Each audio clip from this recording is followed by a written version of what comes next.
इस वक्त हमारे सामने सूरह अल बकरा है, सूरत का नंबर 2 है और इसकी आयत है 101। यह आयत अपने आप में इंतहाई अहम है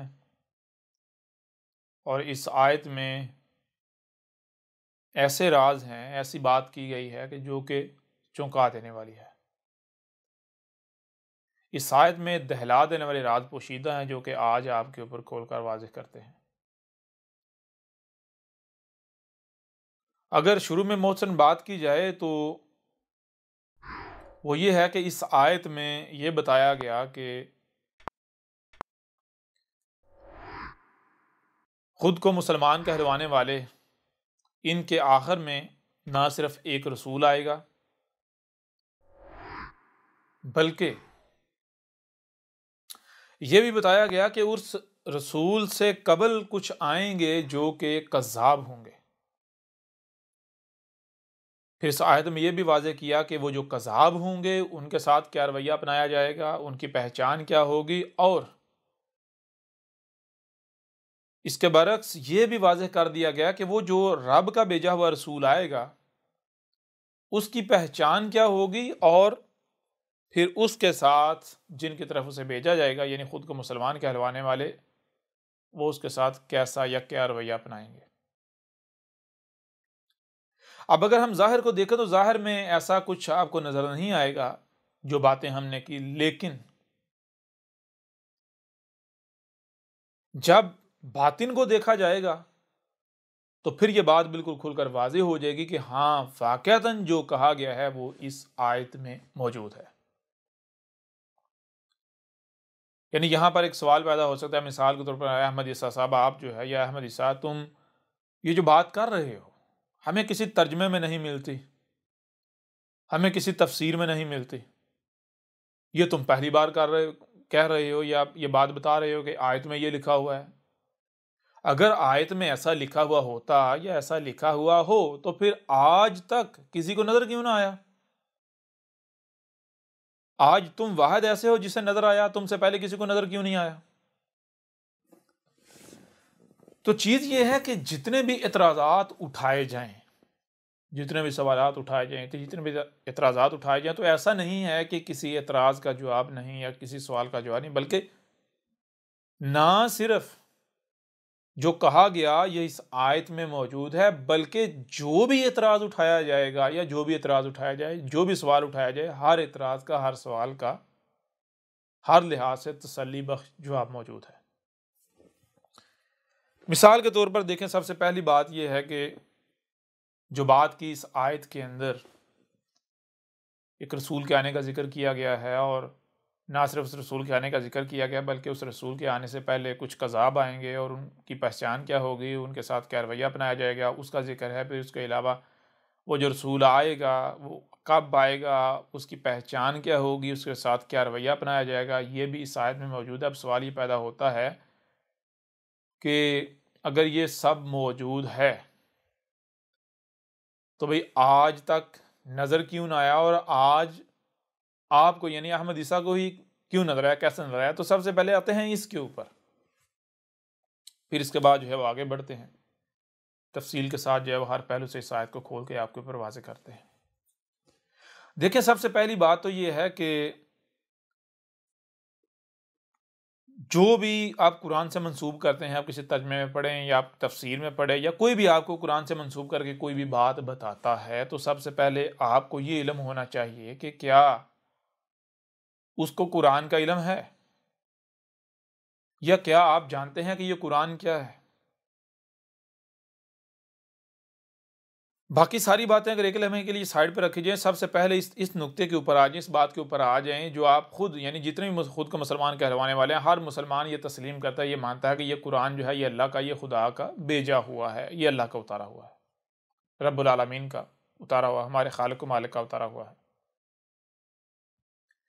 तो जब आप ये मानते हैं कि ये कुरान जो है आपके खालिक और मालिक रब्बुल आलमीन का उतारा हुआ है, तो फिर आपको ये भी इल्म होना चाहिए कि आपका रब क्या है, या कम से कम कैसे काम करता है, उसका काम जो होता है वो कैसा होता है।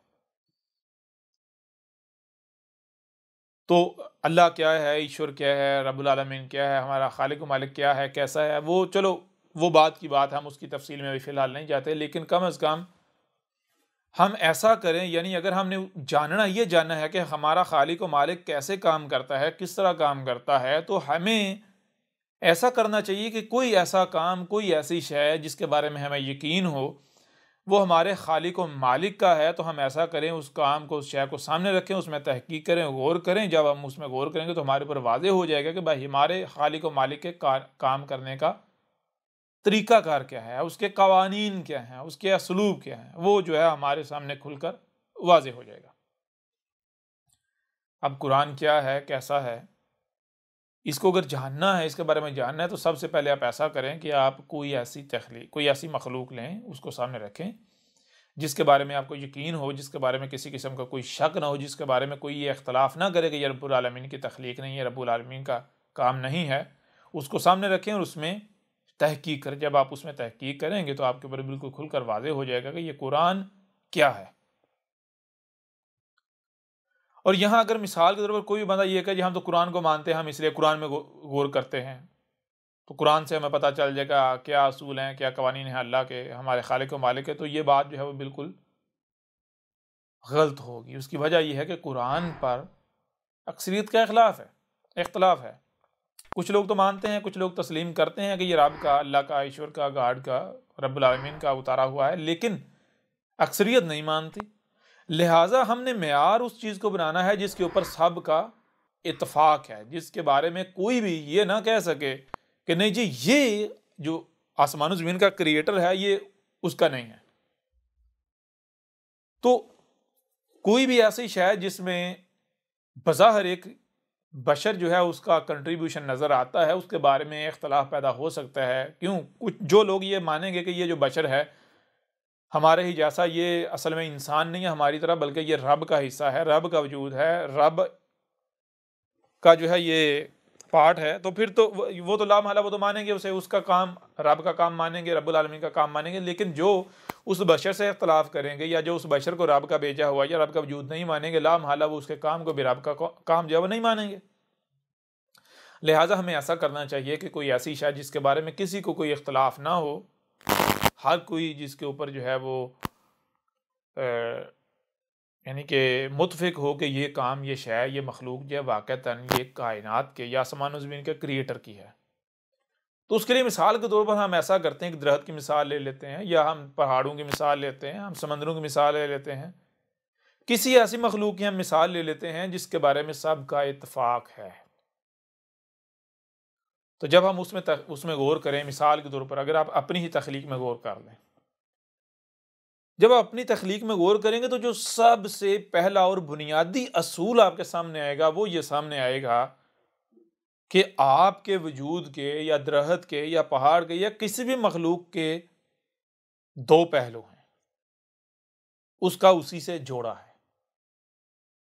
एक वो है जो सामने नजर आ रहा है, जो सामने नजर आ रहा है वो कुल का कुल नहीं है, और इसके बरक्स एक दूसरा है, दूसरा हिस्सा है, दूसरा पहलू है, उसे उसका जोड़ा है। वो क्या है? जो जाहिर के पर्दे में छुपा हुआ है, जिसे यानी बातिन कहते हैं। आप अपने वजूद को देखते हैं, आपका वजूद जो जाहिर है वो कुल का कुल नहीं है, बल्कि जाहिर के पीछे बातिन है। अगर मिसाल के तौर पर जो जाहिर है, सिर्फ आप जाहिर की देखभाल करेंगे, जाहिर का ख्याल रखेंगे, तो नतीजा क्या निकलेगा? जो बातिन है वो तबाह हो जाएगा। अगर बातिन तबाह हुआ तो जाहिर भी जाता रहेगा। जाहिर जो है वो बातिन के साथ मशरूत है। तो आप किसी भी तख्लीक में गौर कर लें, आपके ऊपर ये बात बिल्कुल खुलकर वाज़ेह हो जाएगी। आपको कोई एक भी तख्लीक ऐसी नहीं मिलेगी कि जो दो हिस्सों पर, यानी जो जोड़े पर मुश्तमिल ना हो, किसी भी लिहाज से जोड़े पर मुश्तमिल ना हो। हर शय का आपको उसी से जोड़ा मिलेगा। और यही बात जो है इसी कुरान में कहेगी, सूरह ज़ारियात की आयत नंबर 49 है, उसमें कहा जा रहा है कि हमने हर शय से उसका जोड़ा खलक किया है, क्रिएट किया है। लिहाजा ये कानून, ये असूल हमारे सामने आ जाता है कि जो रब्बुल आलमीन है, जो आसमान और ज़मीन का क्रिएटर है, उसका एक असूल है, एक कानून है। वो ये है कि वो जो भी काम करता है वो दो पहलुओं से करता है। वो उसने हर शय से उसका जोड़ा बनाया है।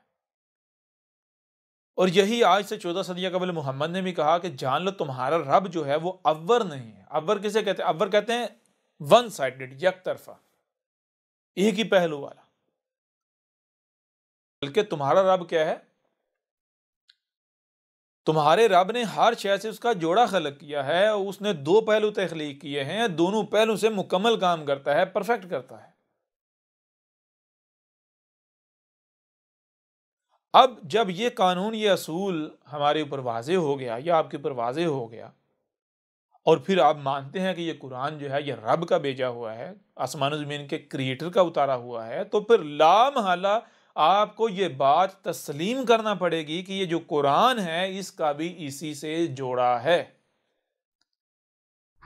यानी एक तो वो है जो आपको सामने नजर आ रहा है, जो सामने नजर आ रहा है ये कुल का कुल नहीं है, बल्कि ये उसका एक हिस्सा है, ये उसका एक पहलू है। अगर आप इस बात को तस्लीम नहीं करते, यानी अगर आप जो जाहिर है इसे कुल का कुल मानते हुए इसके पीछे चल पड़ते हैं, जो जाहिर है इसी के पीछे चल पड़ते हैं, इसको असल और मुकम्मल मान लेते हैं, तो फिर इसका नतीजा क्या निकलेगा? इसको एक आप छोटी सी मिसाल से समझ लें। मिसाल के तौर पर अगर कोई शख्स अपनी आंखों से देखता है कि सूरज जो है वो ऊपर निकल रहा है, तुलू हो रहा है, कमान की मान सफ़र कर रहा है, फिर वो नीचे डूब रहा है। अब अगर कोई इस मंजर को जो उसने अपनी आंखों से देखा इसे हक मान लेता है, सच मान लेता है, तो क्या वो हिदायत याफ्ता होगा या हिदायत पाएगा, या वो अपनी बात में सच्चा होगा? अगर उसके पीछे कोई चलता है, उसकी बात मानता है, तो क्या उसको कल को जिल्लत और रुसवाई का सामना नहीं करना पड़ेगा? या आप देखें, आप अपनी आंखों से देखते हैं जमीन चपटी है, आप अपनी आंखों से देखते हैं जमीन ठहरी हुई है, क्या हकीकत यही है जो जाहिर नजर आ रहा है? तो आज किसी को भी ये बात बताने की जरूरत नहीं है। हर कोई जानता है कि ना सिर्फ ये जो हम अपनी आंखों से देख रहे हैं, यानी जो जाहिर है सूरज का सफर करते हुए नजर आना जमीन के गिर्द, जमीन का ठहरे हुए या चपटा नजर आना, ये हकीकत नहीं है। हकीकत इसके बिल्कुल बरक्स है, यानी 180 डिग्री उल्ट है, इसके बिल्कुल बरक्स है। बिल्कुल इसी तरह अगर कोई कुरान का जो, यानी जो कुरान जो सामने है इसको लेकर चलता है, इसके पीछे पड़ता है, इसको सच मान लेता है, इसको हक मान लेता है, जो जाहिर है इसको कुल का कुल मान लेता है, तो वो कभी भी हिदायत नहीं पाएगा। वो जलीलो रसवा होने से बचेगा नहीं।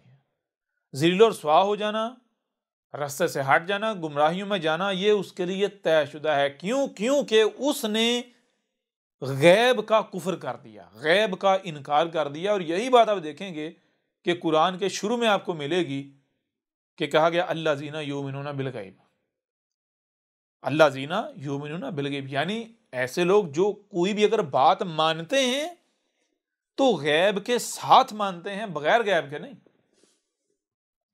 यानी आपको यह कहा जा रहा है कि कोई भी बात माननी है तो उस वक्त तक नहीं माननी जब तक गैब को ना जान लिया जाए, यानी जो छुपा हुआ पहलू है उसे ना जान लिया जाए। क्योंकि अगर आप छुपा हुआ पहलू जो है उसे नजरअंदाज करेंगे, उसे जाने बगैर अमल करते हैं, तो नतीजा क्या निकलेगा?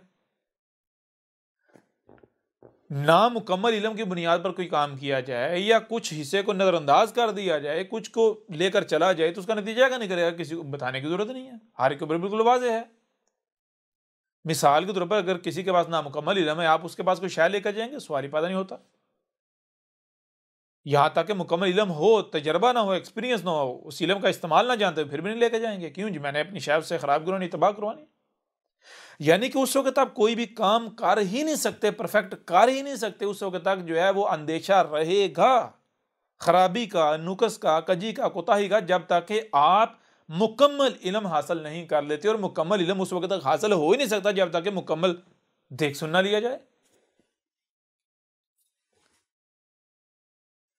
तो मुकम्मल कब जो है वो देखा सुना जाएगा? ये कान जो है ये तो महदूद सुनाते हैं, ये आंखें महदूद दिखाती हैं। बहुत कुछ ऐसा है जो इन कानों से सुना नहीं जा सकता, बहुत कुछ ऐसा है जो इन आंखों से देखा नहीं जा सकता। तो फिर जो इन आंखों से, इन कानों से, इन आंखों से सुना और देखा नहीं जा सकता, उस तक रसाई कैसे हासिल की जाएगी? तो उसके लिए फिर आपके कुलूब में, यानी आपके सीनों में दिल रखे गए, दिल लगाया गया। दिल में वो सलाहियत रखी है, यानी दिल वो सुनने देखने की सलाहियत रखता है, वो समझने की सलाहियत रखता है जो आप इन सर के, कानों, आंखों और दिमाग से समझ नहीं सकते। यानी ये सर जो सुन, देख और समझ नहीं सकता, वो दिल सुनता, देखता और समझता है। यानी आपको पता है ना, हर चीज उसका जोड़ा है। तो जब रब ने जाहिर और बातिन क्रिएट किया है, तो फिर ऐसा कैसे मुमकिन है कि रब एक ऐसी कायनात में आपको वजूद में ला रहा है, ऐसी ऐसी जगह पर आपको वजूद में ला रहा है जहां जाहिर और बातिन है, तो आपको वो सिर्फ एक तरफा बनाए, सिर्फ जाहिर देखने वाला, जाहिर सुनने वाला बनाए? कैसा मुमकिन है? रब जब आपको एक ऐसी जगह पर वजूद में ला रहा है जहां सिर्फ जाहिर नहीं बल्कि जाहिर के साथ बातिन है, तो फिर लामहला रब के ऊपर लाजिम है कि रब आपको ना सिर्फ जाहिर बल्कि बातिन भी सुनने देखने वाला बनाए। तो रब ने आपको ना सिर्फ जाहिर बल्कि बातिन सुनने देखने वाला बनाया, तख्लीक किया। इसी का आप देखेंगे पूरे कुरान में जिक्र है, और यही बार बार इस कुरान में कहा, क्या कहा? कहा कि वो लोग अमवात हैं, मुर्दा हैं, वो लोग कब्रों में हैं, वो लोग यानी उनसे तो चौपाए या जानवर बेहतर हैं, वो लोग किरादा है, खनाजीर हैं, यानी सुअर और खनाजीर हैं, गधे हैं, कि जो सिर्फ सर की आंखों से देखते हैं, सर के कानों से सुनते हैं, जिनके दिल मुर्दा हैं। कुरान बार बार ये बात कह रहा है कि अंधे वो नहीं हैं जिनकी ये सर की आंखें नहीं होती, नहीं, बल्कि अंधे वो हैं जिनके सीनों में दिल अंधे हो जाते हैं। दिल है सीनों में जो अंधे हो जाते हैं। अमवात वो नहीं है जो घड़ों में पड़े हुए हैं, नहीं, बल्कि अमवात वो हैं जिनके दिल मुर्दा हैं। कब्रों में वो नहीं है जो घड़ों में जिनको तुम दफनाते हो, नहीं, कब्रों में वो हैं जिनके दिल मुर्दा हैं। क्यों? क्योंकि दिल आपको वो सुनाता है, वो दिखाता है, वो बताता है जो आपका सर आपको नहीं दिखाता, सुनाता और बताता। तो इस वजह से ये देखें, सबसे पहली बात तो ये है, ये आपके ऊपर वाज़ेह हो जाना चाहिए कि ये जो कुरान है, अगर तो आप मानते हैं ये रब का उतारा हुआ है, तो फिर इसके दो पहलू हैं, एक इसका ज़ाहिर है और एक इसका बातिन है। बातिन जो है उसे अरबों की ज़बान में गैब कहा गया। अब अगर कोई गैब को नज़रअंदाज करता है, गैब का कुफर करता है, तो फिर वो हिदायत पाएगा? इसी कुरान से पूछ लें। गैब का इनकार करने वाले या गैब का कुफर करने वाले, गैब को नज़रअंदाज करने वालों का अंजाम क्या है, या वो कैसे होते हैं, क्या करते हैं, कहाँ जाते हैं, वो कुरान ने बिल्कुल वाज़ेह कर दिया। वो हिदायत पा नहीं सकते, वो उनका मुकद्दर गुमराही है, जिल्लत और रसवाई है। तो इसलिए देखें कि इस आयत में अगर आप जाहिर को देखते हैं, तो जाहिर तो जारी बात है, आपको आंखें वही दिखाएंगी जो स्याही से लिखा हुआ नजर आ रहा है। आपके कान वही सुनाएंगे जो कोई इस जाहिर को देखकर जो है आपको पढ़ के सुनाएगा। दिमाग तो आपको यही नतीजा देगा। दिमाग आपको कहां बताएगा कि इसके अंदर इसके अलावा कुछ और भी है। वो जो छुपा हुआ है, अगर वो देखना है, तो उसके लिए आपके पास पोशीदा देखने वाली आंखें भी होनी चाहिए। यानी आपका जो दिल है वो जिंदा होना चाहिए, दिल हया होना चाहिए। दिल कैसे जिंदा होता है, कैसे हया होता है, ये बाद में जब हम सियाम के ऊपर बात करेंगे उसमें डिटेल से बात करेंगे। लेकिन यहाँ जो बात अहम है उसी के ऊपर रहेंगे, वो ये कि अगर कोई ये कहता है जी हम जैसे जो बात आप कर रहे हैं ये हमें तो नज़र नहीं आ रही, तो भैया आपको नज़र कैसे आएगी? आप तो रब के कानून में अमवात हैं, आप तो कब्र में पड़े हुए हैं, आप तो रब के कानून में अंधे हैं। जो आप देख रहे हैं ये तो किसी को, हर एक को नजर आ रहा है। असल देखना वो है जो इन आंखों से दिखाई ना दे, असल सुनना वो है जो इन कानों से नहीं सुनाई देता। ठीक है ना, वो यानी गैब, छुपा हुआ दूसरा पहलू। तो फिर इसे देखें, इसी कुरान के लिए आप अगर देखें, इसी कुरान में देखें तो इस कुरान में सूरह ज़ुमर है, उसकी आयत नंबर 23 है। उसमें क्या कहा कि उसमें यही बात कहेगी, अल्लाह नज़्ज़ल अहसन हदीस किताबन मुतशाबिहन मसानी। यानी इस आयत में कहा गया अल्लाह ने क्या उतारा था, अल्लाह ने जो उतारा था क्या उतारा था? मुतशाबिहन उतारा था। मुतशाबिहन का मतलब क्या? अल्लाह ये कह रहा है, अल्लाह कह रहा है जो मैंने उतारा था वो ये था कि उसके दो पहलू हैं। एक तो वो जो ज़ाहिर है, ज़ाहिर कुल का कुल नहीं है, बल्कि उसके बरक्स उसके साथ उसका बातिन भी है, छुपा हुआ पहलू। तो वो जो छुपा हुआ पहलू है उसका इल्म रब कह रहा है वो मेरे पास है, मेरे अलावा किसी के पास नहीं है, और उस वक्त तक यानी कि वो इल्म सामने नहीं आएगा जब तक मैं सामने लाऊंगा नहीं। यानी यही बात कुरान में और मकामात पर पहलू से वाज़ेह कर दी गई। वो ये कि जान लो कुरान जो है इसके दो पहलू हैं। एक तो वो जो तुम्हारे सामने है, ये जो सामने है ये कुल का कुल नहीं है। एक इसका बातन भी है, और बातिन क्या है वो हमने छुपा दिया हुआ है। उसका इल्म किसके पास? उसका इल्म हमारे पास है, यानी रब के पास। रब के अलावा किसी के पास इल्म नहीं है।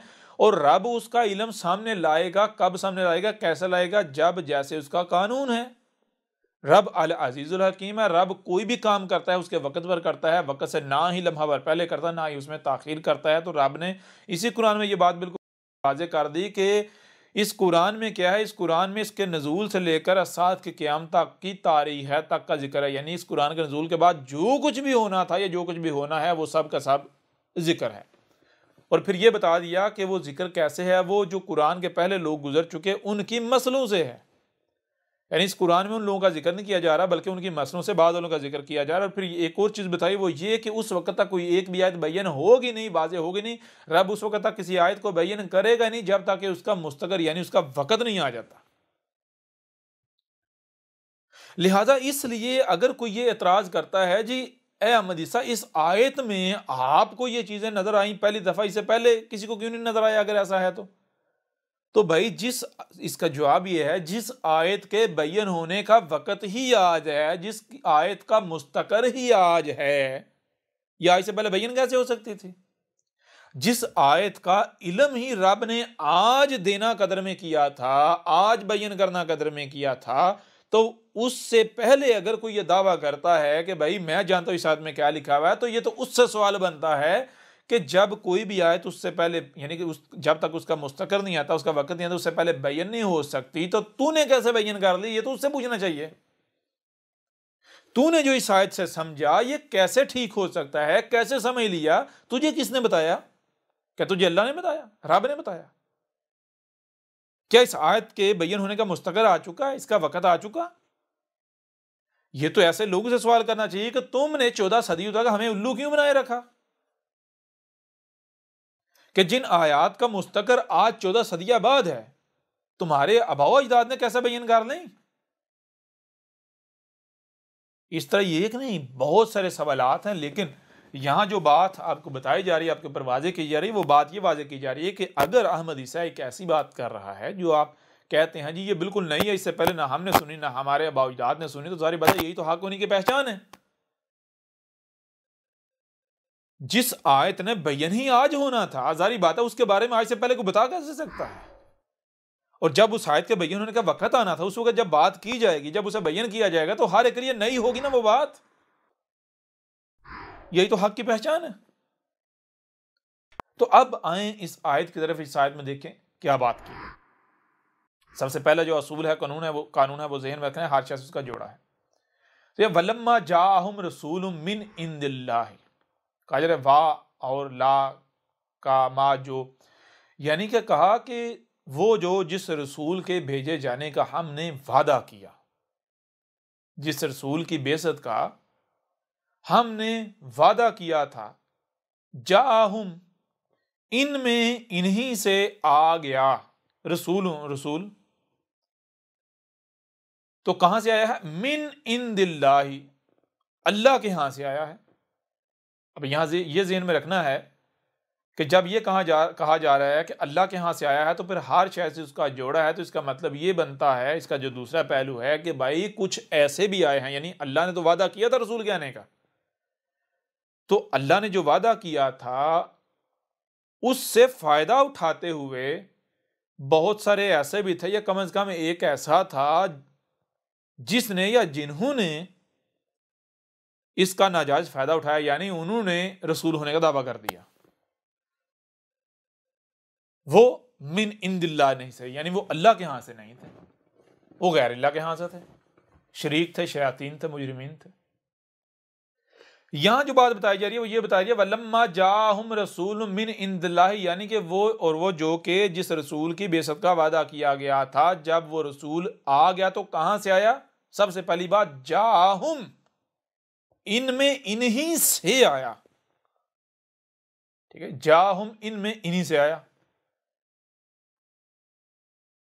अब यहां सवाल ये पैदा था, भाई किस रसूल का जो है वो वादा किया गया, किस रसूल का जिक्र है? जब पूरा कुरान उठाकर देखें, अगर आप अल किताब जो है वो डाउनलोड करें, उसे हासिल करें, आपके ऊपर वाज़ेह हो जाएगा, जिसका हर मुसलमान इंतजार कर रहा है, जी ईसा अलैहिस्सलाम ने आना है, ईसा ने आना है, ईसा ने आना है, ईसा ने आना है, ईसा ने आना है। मोहम्मद ने बिशारत दी थी, वाज़ेह किया था सब।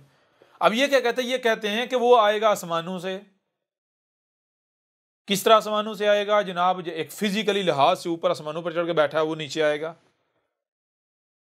कुरान क्या कह रहा है? कुरान कह रहा है कि वो कहां से आया? वो इनमें इन्हीं से आ गया है, इनमें आया है और इन्हीं से आया है। मतलब ये कि जैसे ये पैदा होते हैं इसी तरह पैदा हुआ, जैसे ये पलते बढ़ते हैं इस तरह पला बढ़ा है, तो इस तरह आया है। पहली चीज। नंबर 2, मिन इंदिल्लाह। यहां एक और बात बताई जा रही है, वो ये बताई जा रही है कि अल्लाह के यहां से जिस रसूल के आने का वादा किया गया है, तो वो अल्लाह के यहां से आना क्या है? गौर कीजिएगा। मुसलमान क्या कहते हैं? मुसलमान कहते हैं ईसा अल्लाह के पास है, अल्लाह के यहां से आएगा। तो मुसलमान क्या कहते हैं? मुसलमान कहते हैं अल्लाह ऊपर कायनात से अलग ऊपर आसमानों पर चढ़ के बैठा हुआ है, इसलिए ईसा भी अल्लाह के पास है, अल्लाह के यहां से नीचे आएगा। तो अगर तो ये बात साबित हो जाए, भाई अल्लाह ऊपर कायनात से अलग ऊपर आसमानों पर चढ़ के बैठा हुआ है, और फिर तो वाकई ठीक है जी, ईसा ऊपर जाके चढ़ के बैठ गया और ऊपर से नीचे इस तरह आएगा जैसे ये कहते हैं। लेकिन अगर ऐसा कोई अल्लाह साबित ही नहीं होता, बल्कि अल्लाह अल इलाज है, यही कायनात है, यही वजूद है, तो फिर रब के यहां से आना, अल्लाह के आना क्या है? अल्लाह के यहां से आना कि रब जिसको वजूद में लेकर आता है अपने कवानीन के मुताबिक, जो मखलूक, जो शय, जो बशर रब के कवानीन के ऐन मुताबिक वजूद में आता है, रब से बिलोंग करता है, रब से आता है, इसी कायनात से आता है, नेचर से आता है, फितरत से। अब इन्होंने अल्लाह की, मुसलमानों ने अल्लाह के यहां से आने से मुराद क्या ले लिया? अल्लाह जी ऊपर चढ़ के बैठा हुआ है, तो ईसा अल्लाह के यहां से आएगा। यानी थोड़ा सा गौर करें, यहां किस रसूल का जिक्र हो रहा है? वल्लम्मा जाहम रसूल मिन इंदिल्लाही, उस रसूल के आने का जिक्र किया जा रहा है जिस रसूल ने अल्लाह के यहां से आना था। तो मुसलमान किस रसूल के बारे में कहते हैं उसने अल्लाह के यहां से आना? क्या ईसा के बारे में नहीं कहते? अल्लाह के पास बैठा हुआ, अल्लाह के यहां से आएगा। अल्लाह कहां है जी? ऊपर। तो कहां से आएगा ईसा? ऊपर, अल्लाह के यहां से ऊपर से आएगा। तो पहली बात तो ये कन्फर्म होगी कि यहां ईसा का जिक्र है। कौन सा ईसा? इस उम्मत के आखिर में जिसने आना था, पहली बात। दूसरी बात, जब मिन दिल्लाही कहा जा रहा है तो हर शख्स उसका जोड़ा है, तो इसका मतलब यह है कि ऐसे भी आएंगे या ऐसा भी आया जो मिन इन दिल्ला नहीं था, अल्लाह के यहां से नहीं था, बल्कि गैर अल्लाह के यहां से, शरीक की तरफ से आया था, शैतान आया था। तो अब जो अल्लाह के यहां से आया उसकी पहचान क्या है, और जो अल्लाह के यहां से नहीं आया उसकी पहचान क्या है, और दोनों के साथ रवैया क्या अपनाया जा रहा है या अपनाया गया, वो भी आगे आयत जो है वाज़ेह कर दे। गौर कीजिएगा, कहा जा रहा है मिन इन दिल्लाही मुसद्दिकुल लिमा माहुम, कहा जा रहा है कि अल्लाह के यहां से जो रसूल आया है उसकी पहचान क्या है? उसकी पहचान यह है कि उसकी तस्दीक उसमें मौजूद है जो उन लोगों के पास है जिनकी तरफ या जिन में उसे भेजा गया है, उनके जो बड़े हैं, मुलाटे हैं, जिसके साथ वो लोगों की रहनुमाई के दावेदार बने हुए हैं, यानी जिसे आप कहते हैं किताबुल्लाह, बिन किताबुल्लाह या किताबुल्लाह, और जिसे आप कुरान भी कहते हैं। ये आयत ये वाज़ेह कर रही है कि अल्लाह के यहाँ से आने वाले रसूल की पहचान क्या है? अल्लाह के यहाँ से आने वाले रसूल की पहचान ये है कि उसकी तस्दीक उसमें मौजूद है जो उस वक़्त लोगों के दोनों हाथों के दरमियान है, किताबुल्लाह से। तो जो मिन इंदिल्लाह नहीं आया, जो अल्लाह के यहाँ से नहीं आया, तो हर शख्स उसका जोड़ा है। तो यहाँ पर फिर क्या हो जाएगा? ऑटोमेटिकली ये बताया जा रहा है कि जो अल्लाह के यहाँ से नहीं आया उसकी तस्दीक उसमें मौजूद नहीं है जिसके साथ ये लोग जो हैं अपनी कौम की, अपने लोगों की रहनुमाई के दावेदार बने हुए, यानी किताबुल्लाह, जिसे हम कुरान कहते हैं। आगे बढ़ने से पहले यहां पर एक सवाल पैदा होता है। वो सवाल ये पैदा होता है कि जिस रसूल के आने का वादा किया गया था, क्या आज तक किसी शख्स ने ऐसा दावा किया कि मैं हूं वो रसूल जिसका वादा किया गया था, जिसने अल्लाह के यहां से आना था? अगर तो किसी ने भी दावा नहीं किया तो फिर यह आयत ये बता रही है कि सच्चे के आने से पहले एक कजाब, कम से कम एक कजाब लाजिम आएगा। ठीक है, यह आयत ये बता रही है। और अगर हम ये देखें, हमें यह नजर आता है, यह मिलता है कि एक शख्स ऐसा आया है, तो फिर भी ये जान लें अगर तो वो पहला है तो कुरान ये कह रहा है कि सच्चे के आने से पहले झूठा आएगा, कजाब आएगा। ये आयत कह रही है। क्यों? वल्लम्मा जाहुम रसूलुम मिन इंदिल्लाहि मुसद्दिकल लिमा माहुम। कहा जा रहा है कि अल्लाह के यहां से जो रसूल आया है, जिसके आने का वादा किया गया था, उसकी तस्दीक उसमें मौजूद है जो इनके पास है, जिसके साथ ये लोगों की रहनुमाई के दावेदार बने हुए हैं, यानी किताबुल्लाह। तो हर शय से उसका जोड़ा है। तो जोड़ा क्या है? अल्लाह के यहां, गैर अल्लाह के यहां। यानी अल्लाह के यहां से जो आने वाला है उससे पहले जो गैर अल्लाह के यहां से आने वाला वो भी आना चाहिए, उसकी तस्दीक उसमें मौजूद नहीं होगी जो इनके पास है, जिसके साथ लोगों की रहनुमाई के दावेदार बने हुए, यानी किताबुल्लाह, कुरान। अब हमें गौर करना है, क्या ऐसा कोई शख्स है जो ये दावा करता है, ये ऐलान करता है कि मैं अल्लाह के यहां से आया हूं और मैं वही रसूल हूं जिसका तुमसे वादा किया गया हुआ था, वही मसीहा? तो पता चलता है, अगर हम थोड़ा पीछे जाएं, एक सदी पीछे जाएं, तो जनाब एक मिर्जा गुलाम कादियानी के नाम से जानी जाती है। उसने कहा था कि मैं वही मसीह हूं जिसका तुमसे वादा किया गया था। अब यहां सवाल यह पैदा होता है कि क्या मिर्जा गुलाम कादियानी से पहले ऐसी कोई शख्सियत आई? तो पता चलता है नहीं भाई, मिर्जा गुलाम कादियानी इस सतह पर पहली शख्सियत थी, इस सतह पर, इस दावे की।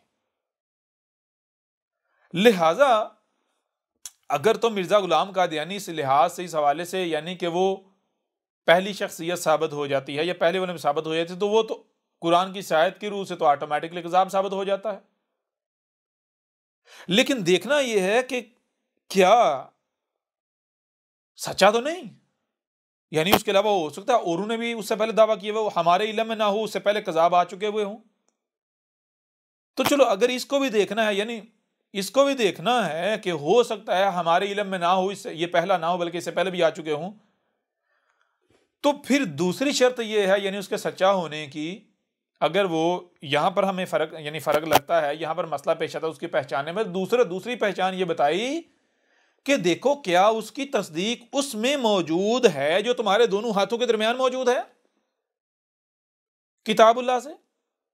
यानी ये जो कुरान है जिसके साथ हम लोगों की रहनुमाई के दावेदार बने हुए, क्या इस कुरान में उसकी तस्दीक मौजूद है? क्यों इस कुरान में तस्दीक मौजूद है? क्योंकि ये कुरान क्या है? अल्लाहु नज़्ज़ला अहसनल हदीसी, अल्लाह ने उतारा था। क्या उतारा था? इस कुरान के नज़ूल से लेकर बाद जो कुछ, इसके बाद जो कुछ भी होना है वो सब का सब उतारा था ये इस कुरान में।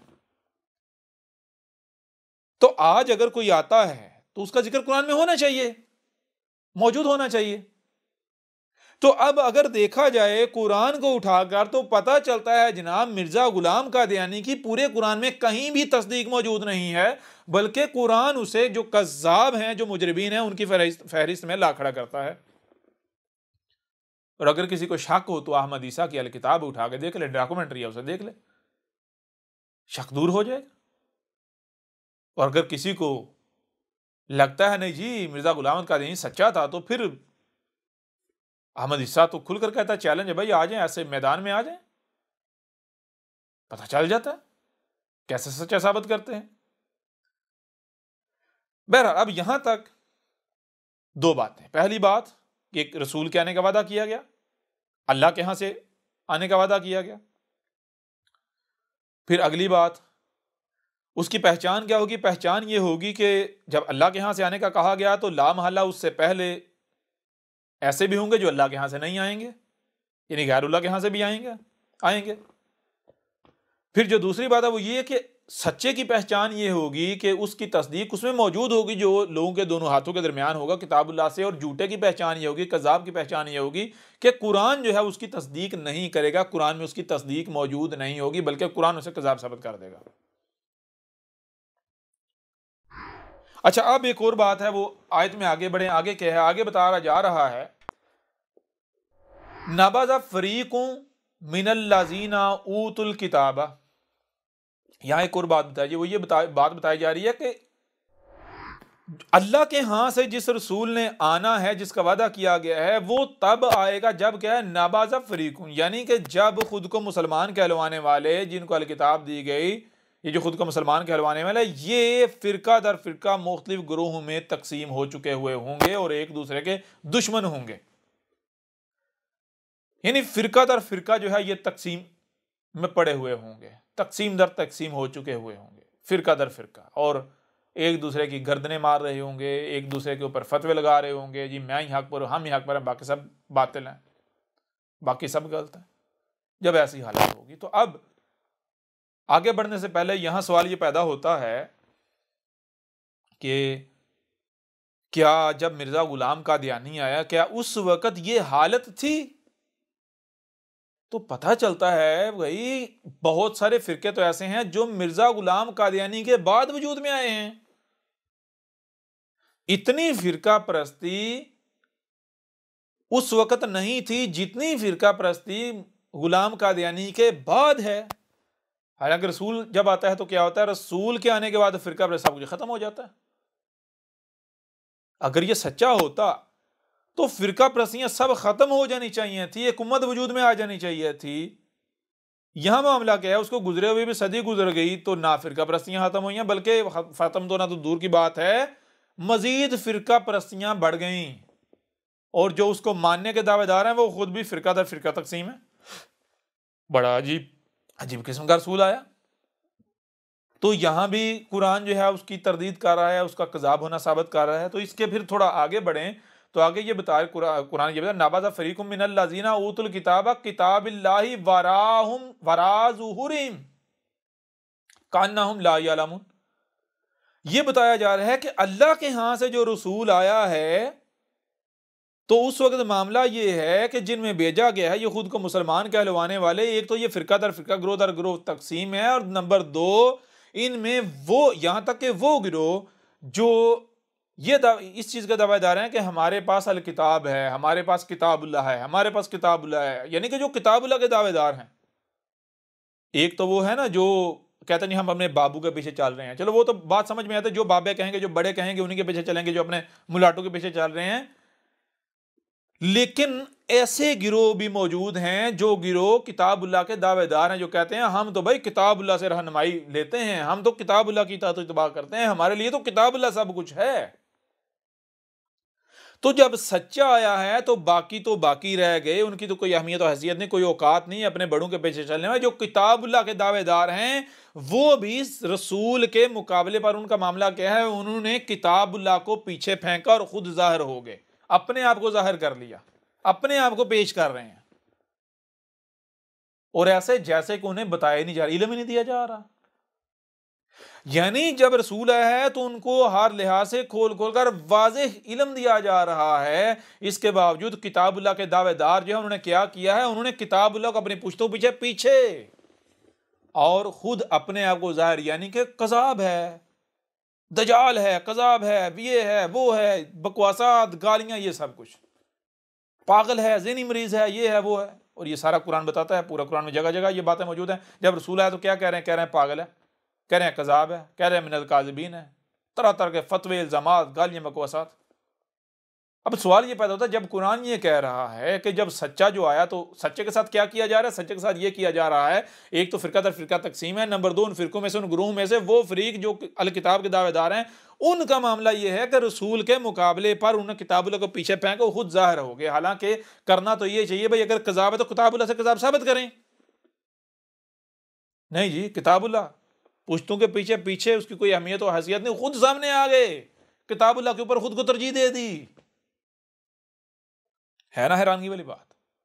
अब हर शय से उसका जोड़ा है, तो सच्चे के साथ ये रवैया है तो कज़ाब के साथ क्या होगा, कुरान खुद बता रहा है हर शय से उसका जुड़ा है। जब सच्चे के साथ मामला ये हो रहा है, सच्चे की पहचान ये है कि कुरान ये कह रहा है कि जब सच्चा रसूल जिसके आने का हमने वादा किया जब वो आएगा तो ये होगा कि कोई भी उसका मुकाबला नहीं कर पाएगा, यहां तक कि जो किताबुल्लाह है उसको उठा के पीछे फेंक दिया जाएगा।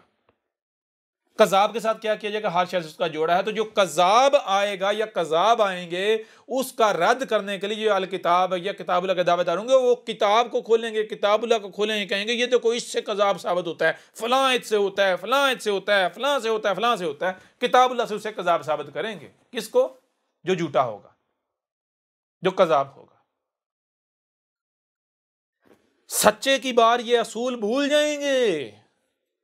भाई अगर अहमद, यानी कि जरा गौर करें, अगर अहमद ईसा कज़ाब है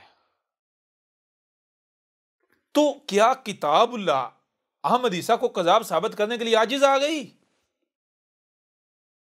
आप खुद बताएं ना, क्या कज़ाब को कज़ाब साबित करने के लिए किताबुल्लाह आजिज आ जाएगी? जो इन्होंने किताबुल्लाह को पीछे फेंक दिया, कोई एक भी नहीं है जो किताबुल्लाह से अहमद ईसा को कज़ाब साबित करे। या फिर अगर इन्होंने किताबुल्लाह को पुश्तों के पीछे फेंका तो क्यों फेंका है? इस वजह से फेंका है क्योंकि किताबुल्लाह को जब खोल के देखते हैं तो किताबुल्लाह सारी की सारी अहमद ईसा की तस्दीक कर रही है। किताबुल्लाह में अहमद ईसा की तस्दीक मौजूद है। तो क्या करेंगे? ये किताबुल्लाह खोल के अहमद ईसा का रद्द करेंगे? किताबुल्लाह तो तस्दीक कर रही, किताबुल्लाह पूरी की पूरी किताबुल्लाह में तस्दीक मौजूद है अहमद ईसा की। तो लिहाजा मजबूरी में क्या करेंगे? पीछे फेंकेंगे और क्या करेंगे? भाई पीछे ना फेंके तो और क्या करें? खुद अपने आप को जाहिर करें तो और क्या ना करें?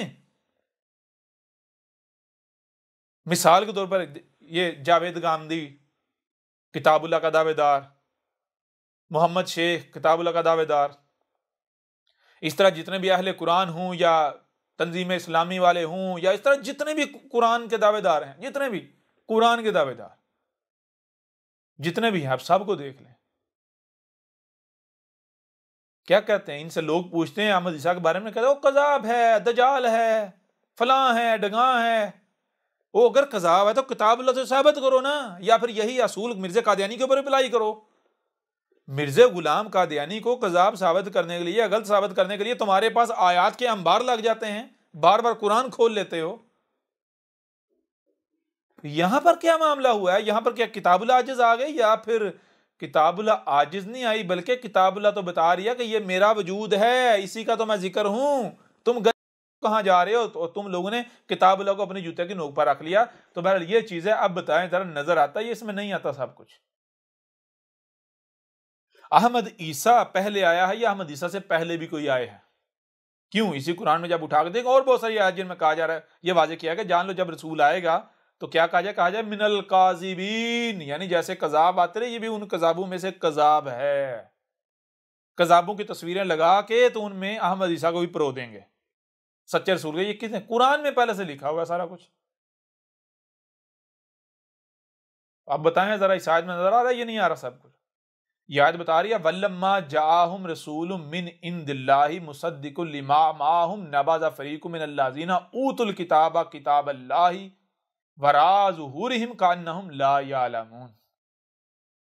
यानी कि एक तो ये है कि जिस रसूल के बेस करने का हमने वादा किया था, जब वो रसूल आया तो कैसे आया? इनमें इन्हीं से आया और अल्लाह के यहाँ से आया। अल्लाह के यहाँ से आने के रसूल की पहचान यह है कि उसकी तस्दीक उसमें मौजूद है, जिसके साथ ये लोगों की रहनुमाई के दावेदार बने हुए हैं किताबुल्लाह से, जो इनके पास है। और फिर ये ग्रोह दर ग्रोह में तकसीम है। जब रसूल आया तो उनमें से वो गिरोह या वो लोग जो किताबुल्लाह के दावेदार हैं, चलो बाकी तो जो है ना बाबू के पीछे चल रहे हैं, उन्होंने जो बाबू ने या बड़ू ने कहना, जो मुलाटों ने कहना, वही कहना है। लेकिन जो किताबुल्लाह के दावेदार हैं वो भी बड़े किताबुल्लाह के कुरान के दावेदार, उन्होंने भी कुरान को पीछे फेंक दिया और खुद अपने आप को जाहिर कर रहे हैं। लोग अगर पूछते हैं अहमद ईसा के बारे में, गांधी साहब अहमद ईसा के बारे में, तो गांधी साहब क्या, गांधी कहता जी पागल है, जी पागल है, मेंटल है। अगर पागल है, मेंटल है, तो अहमद ईसा को किताबुल्लाह से साबित करो ना। अहमद ईसा ने तो ये मिस्टर गांधी को चैलेंज दिया। ये मिस्टर गांधी कहता है जी कुरान जो है, इस कुरान में एक ईसा का जिक्र है, ईसा इब्न मरियम, बाकी किसी दूसरे ईसा का कुरान में जिक्र है, कुरान इससे खाली है। तो अहमद ईसा ने ना सिर्फ ये साबित कर दिया, बल्कि अहमद ईसा ने जुवैद गांधी को चैलेंज किया हुआ है। तब से खुद में बिल में क्यों घुसा हुआ है? निकले ना बाहर, आए ना बाहर। अगर सच्चे हैं तो क्यों नहीं बाहर आते? पता चल जाता।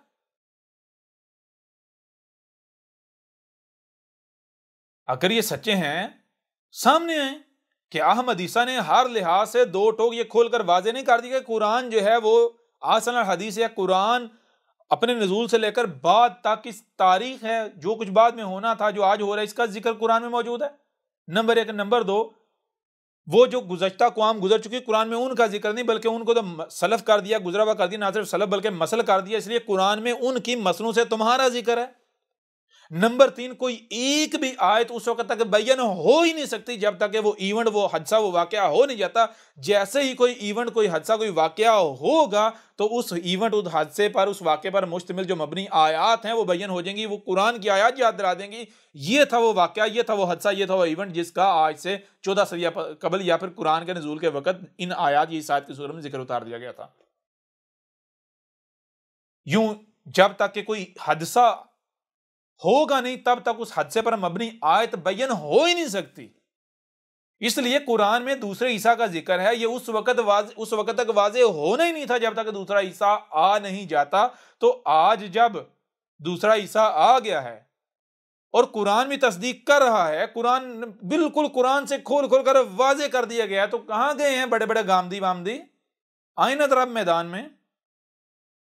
यानी इससे वाजे कुछ और हो सकता है। मिसाल के तौर पर एक शख्स है, एक मकाम पर कहता है जी, क्या कहता है? कहता है जी मेरे बाद रसूल आएंगे। क्या वही शख्स दूसरे मकाम पर यह कह सकता है किसका इंतजार कर रहे हो? सब का सब आ चुका है, कुछ भी नहीं आएगा, असाद की तमाम अशरात आ चुकी, अब मेरे बाद सिवाय असाद के कुछ नहीं आएगा, सब का सब आ चुका। क्या ये एक शख्सियत हो सकती? ईसा इब्ने मरियम कहता है, सूरा असफ को उठाकर देखें, सूरा सफ के आयत नंबर 6 में ईसा इब्ने मरियम कहता है मेरे बाद रसूल आएंगे।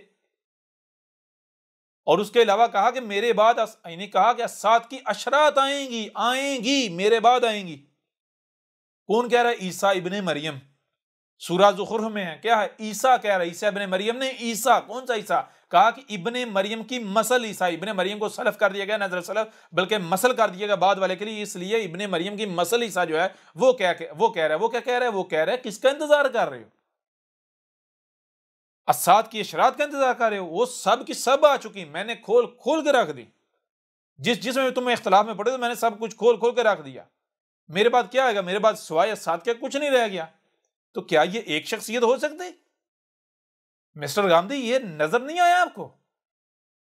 चलो अब तो इल्म दे दिया गया ना। चलो पहले तो ये है ना, यही आगे कहा जाए का अन्नहुम ला यालमून, यानी कि ये अल किताब के दावेदार इस तरह किताबुल्लाह को इन्होंने पीछे फेंक के खुद अपने आप को जाहिर कर रहे हैं, अपना आप जो है उसका ज़हूर कर रहे हैं, जैसे कि इनको इल्म दिया ही नहीं जा रहा। और चलो पहले तो ये है ना कि दूसरे ईसा वाली आयत बयान करने का वक्त ही नहीं आया था, तो बंदे के पास उज़र है, बहाना है, अल्लाह तूने आयत बयान नहीं की थी, हमें पता ही नहीं था दूसरे ईसा के बारे में, आयत बयान नहीं थी। लेकिन आज जब आयत के ना सिर्फ बयान होने का वक्त आ गया, आयत को बयान कर दिया गया, ईसा आ गया, इल्म दिए जा रहे हैं, इसके बावजूद बिलू में घुसे हुए हैं, इससे बड़ा कोई जुर्म हो सकता है?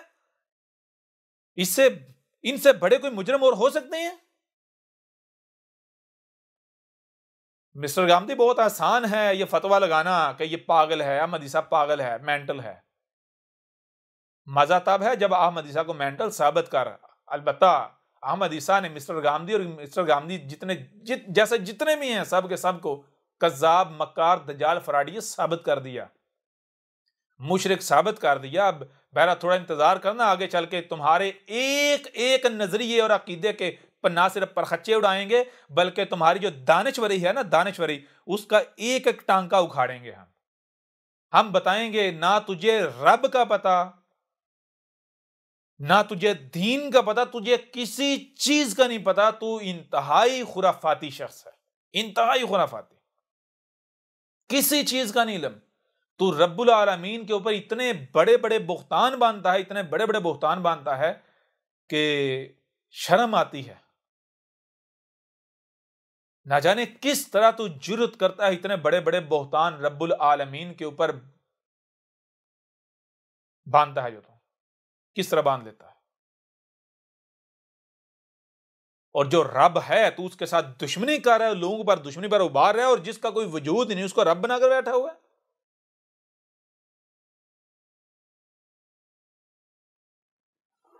मिसाल के तौर पर मिस्टर गांधी साहब से एक सवाल किया जाता है जी अल्लाह के बारे में, तो मिस्टर गांधी साहब आगे से कहते हैं जी देखें जी, इंसान जो है कायनात यानी कि कायनात तो इसकी अकल में आ नहीं सकी, तो इस कायनात का बनाने वाला कैसे इसकी अकल में आ सकता है? इसलिए अल्लाह के बारे में सोचना फजूल है, उसके पीछे पड़ना फजूल है। हाँ, अल्लाह क्या है, कैसा है, जब हम आखिरत होगी ना, जब अल्लाह के सामने खड़े होंगे तो उस वक्त अल्लाह से पूछ लेंगे, या उस वक्त खुद देख लेंगे। यानी ये कह रहे है कि तुम रब के पीछे ना पड़ो, रब को ना जानो।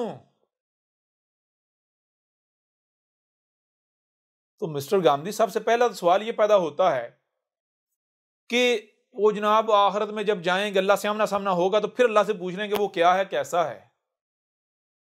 पहले उसका वजूद तो साबित कर लो, पहले वजूद, उसका कोई वजूद ही नहीं है। बाद में अगर कोई जो नजरिया खुराफात दिमाग में गड़ी हुई है अल्लाह के नाम पर, अगर बाद में कुछ सामने आए ना, तो क्या करोगे? क्या करोगे? किससे पूछोगे? उससे वो जब सामने जाएंगे, आखिरत होगी, तब उससे पूछ लेंगे वो क्या है, कैसा है। वो तो तब नौबत आती है जब ये साबित हो कि ऐसा कोई अल्लाह है। जब उसका कोई वजूद ही साबित नहीं हो रहा, जब उसका कोई वजूद है ही नहीं, तो ये कहना बाद में हम उससे आखिरत में जाके पूछ लेंगे, तो गधे के बच्चे क्यों लोगों को ट्रक की बत्ती के पीछे लगा रहे हैं? कहते हैं जी अहमद ईसा बड़ा बदतमीज है। अहमद ईसा तुम्हें 2011 से दावत दे रहा है, तुम्हारे ऊपर हक खुल कर वाजे कर रहा है। 2018 तक अपना चेहरा तो दूर की बात है, अपना नाम तक नहीं सामने लाया, और इस तरह दावत दी, इस तरह बात की कि जैसे वालिदैन अपने बच्चों को समझाते हैं। इससे बढ़कर प्यार से बात की नहीं जा सकती, सलीके से की नहीं जा सकती। इसके बावजूद जिनके कानों पर जूं नहीं रेंगी, तो क्या इनके लाड देखे जाएंगे? इनकी अहमियत क्या है, इनकी हैसियत क्या है, इनकी औकात क्या है? अगर तुम्हारे साथ अब ये रवैया अपनाया जा रहा है तो जान लो, गौर करो इसकी वजह क्या है। जबान से मामला हाथों की तरफ जा रहा है। जब इब्तिदा होती है प्यार से समझाया जाता है, एक बार, दो बार, तीन बार। जब बार बार प्यार से कोई नहीं समझता तो एक हद होती है। हाथों को चलाने से पहले फिर थोड़ा गुस्से से, जज्बात से समझाया जाता है, ताकि अभी भी वक्त है, बाज आ जाओ, समझ जाओ। थोड़ा गुस्से का इजहार किया जाता है। अगर फिर भी किसी को समझ नहीं आता तो फिर डंडा उठा लिया जाता है। तो ये डंडा उठाने से, हाथ को हरकत में लाने से पहले का वक्त है।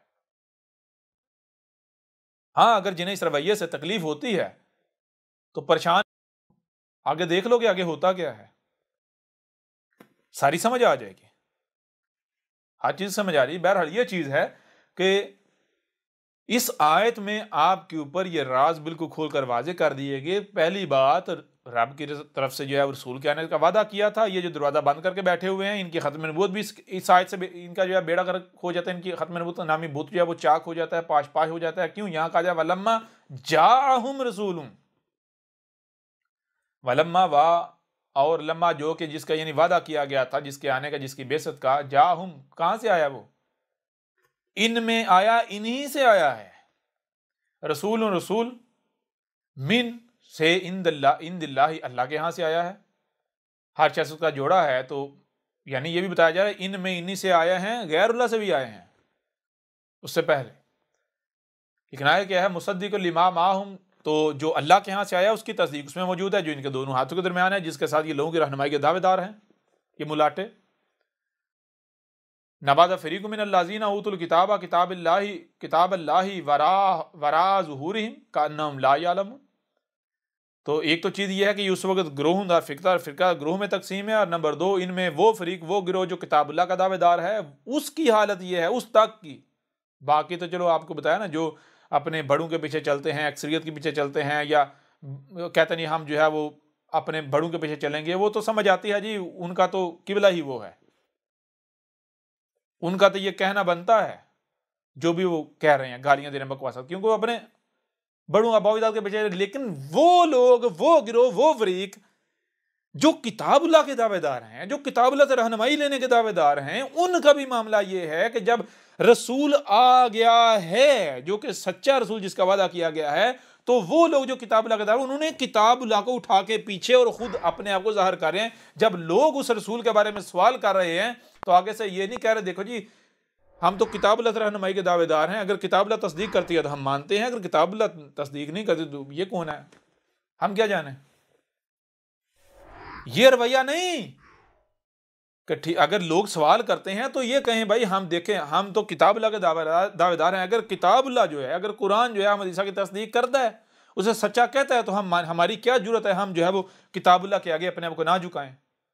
ऐसा रवैया अपनाने के बजाय उल्टा क्या करते हैं, किताबुल्लाह कहाँ है, अब भूल गए। किताबुल्लाह से रहनुमाई के दावेदार अब किताबुल्लाह को भूल गए। जब कोई भी अहमद ईसा के बारे में सवाल करता है तो क्या करते हैं, कोई इनबॉक्स में करे, कोई ईमेल करे, कोई फोन करे, कोई मैसेज करे, तो जवाब क्या आता है, जवाब ये आता है कि भाई कजाब है, मेंटल है, इसको अस्पताल में दाखिल कराओ, इसको मारे नफ्सियात की जरूरत है। ये जो कजाब बता रहे उनमें से कजाब है। और किताबुल्लाह पता ही नहीं। अगर कजाब है तो किताबुल्लाह से साबित करो। कैसे करेंगे, इनको पता है हम जिल्लुल रसवा हो जाएंगे। किताबुल्लाह पूरी की पूरी अहमद ईसा की तारीख है, अहमद ईसा के जिक्र से भरी पड़ी हुई है, अहमद ईसा की तस्दीक कर रही है। लिहाजा ये मिस्टर गांधी टाइप जितने भी हैं, सबके सबको चैलेंज है, आ जाए मैदान में, अहमद ईसा को कजाब साबित करके दिखाएं। चाहे अगर आपने अहमद ईसा को कजाब साबित कर दिया, जो इनाम कहेंगे और जो सजा कहेंगे, ना सिर्फ अहमद ईसा वो इनाम देने को तैयार है बल्कि वो सजा भुगतने को भी तैयार है। और अगर आप ये समझते हैं कि चूहे की तरह या मेंढक की तरह बिल में घुसे रहेंगे तो ये 4 दिन शोर मचाएगा, उसके बाद ठंड ठुक हो जाएगी, सुकून हो जाएगा, मामला फिर नॉर्मल हो जाए, हमारी दुकानदारियां चलती रहेंगी, तो जान लो ये कजाब नहीं है। अब तक अगर तुम कजाब साबित नहीं कर पाए तो गधे के बच्चों क्या ऐसे ही चलता रहेगा? अगर कजाब होता तो ऐसे ही चलता रहता, जैसे मिर्जा कादियानी आया था तो गुजर गया, चलता रहा, 4 दिन शोर मचा, गुजर गया, चलता रहा, आज तक चलता रहा। तो अगर अहमद ईसा कजाब होगा तो ऐसा होगा ना जो तुम सोच रहे हो। और अगर अहमद ईसा कजाब होता तो तुम आजिज आ जाते, जैसे उस वक्त मिर्जा गुलाम कादियानी के खिलाफ मुख्तलिफ को उठा दिया गया था, रब ने खड़ा कर दिया था। क्या आज तुम्हें ना खड़ा कर देता? कोई एक भी खड़ा हो पा रहा है? और क्या फिर खड़ा होने, अहमद ईसा के खिलाफ खड़ा होने की तुम लोगों ने कोशिश नहीं की? तुम लोगों ने, देखो तुम लोग दावा करते हम जी अल्लाह के चीते हैं, हम तो दीन के ठेकेदार हैं, हम तो लोगों पर हक वाजे करते हैं, हम तो हक के साथ देने वाले हैं। अब जरा गौर करो, अगर कोई हक का साथ देने वाला हो तो क्या रब उसे ऐसे ही छोड़ देगा? रब उसे लावारिस छोड़ देगा?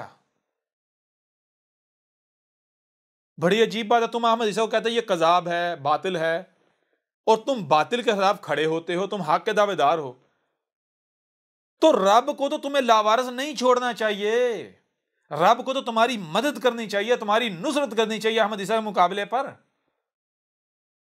लेकिन तुम्हारा मामला क्या है? तुम तो लावारिस हो, तुम तो यतीम हो चुके हो। अहमद ईसा के मुकाबले पर तुम्हारे पास एक लफ्ज नहीं है। अहमद ईसा के मुकाबले पर तुम गूंगे हो चुके हो, बिलों में घुस चुके हो।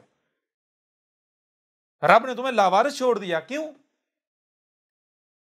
ऐसा रब कब करता है? ऐसा रब अपने वजूद के खिलाफ अपने शरीक की मदद करेगा, नुसरत करेगा? सवाल ही पता नहीं होता। रब अगर किसी को लावारिस छोड़ता है तो क्यों छोड़ता है?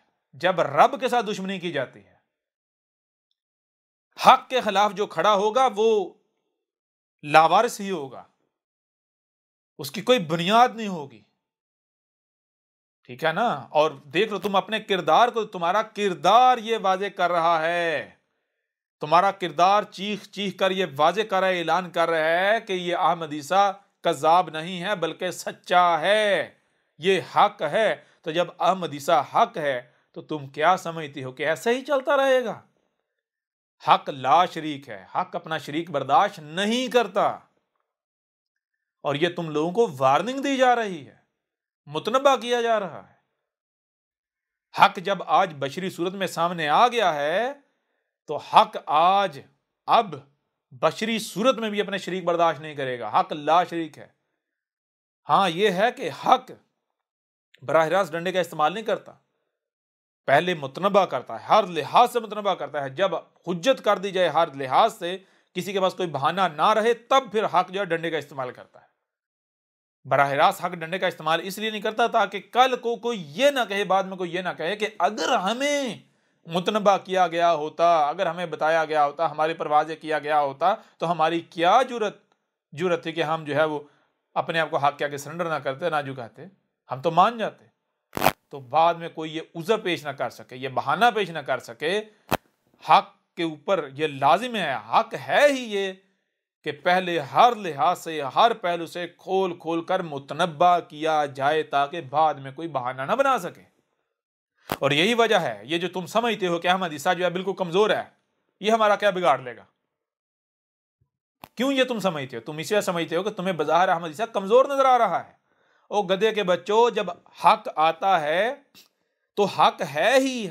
ये हक किसे कहते हैं? हक किसे कहते हैं कि अगर कोई उसे माने तो बगैर किसी भी किस्म के दबाव के माने। जब हक सामने आता है तो इस सूरत में सामने आता है कि कोई भी अगर माने तो दिल से माने, अगर कोई कुफर करे तो खुल के करे, बगैर किसी भी किस्म के खौफ के करे। कोई भी माने तो बगैर राय बराबर भी दबाव के माने। इस वजह से हक जब सामने आता है तो इंतहाई बज़ाहिर कमजोर सूरत में सामने आता है।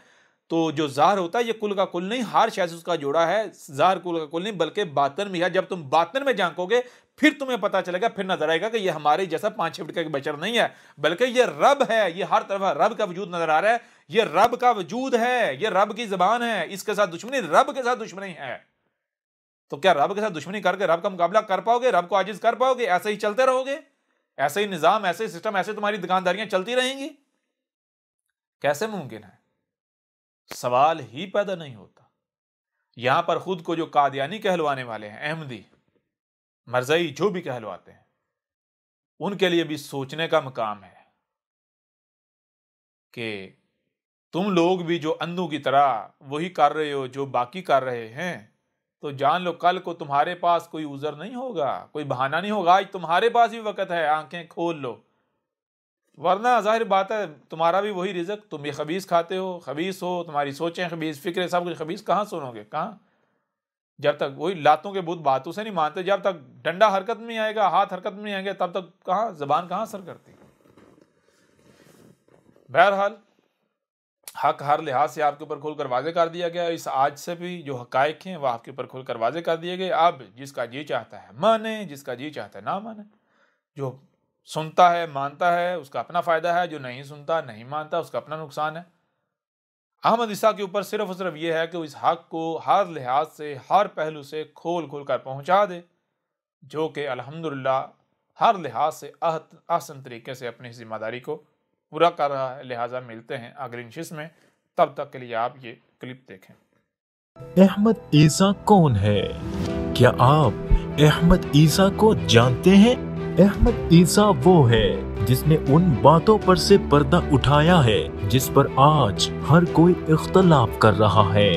हक और बातिल की पहचान अब इंतहाई आसान। आज ही अल किताब को डाउनलोड करें। मजीद वीडियोस के लिए अहमद ईसा के YouTube चैनल को विजिट करें और चैनल को सब्सक्राइब करना मत भूलिएगा।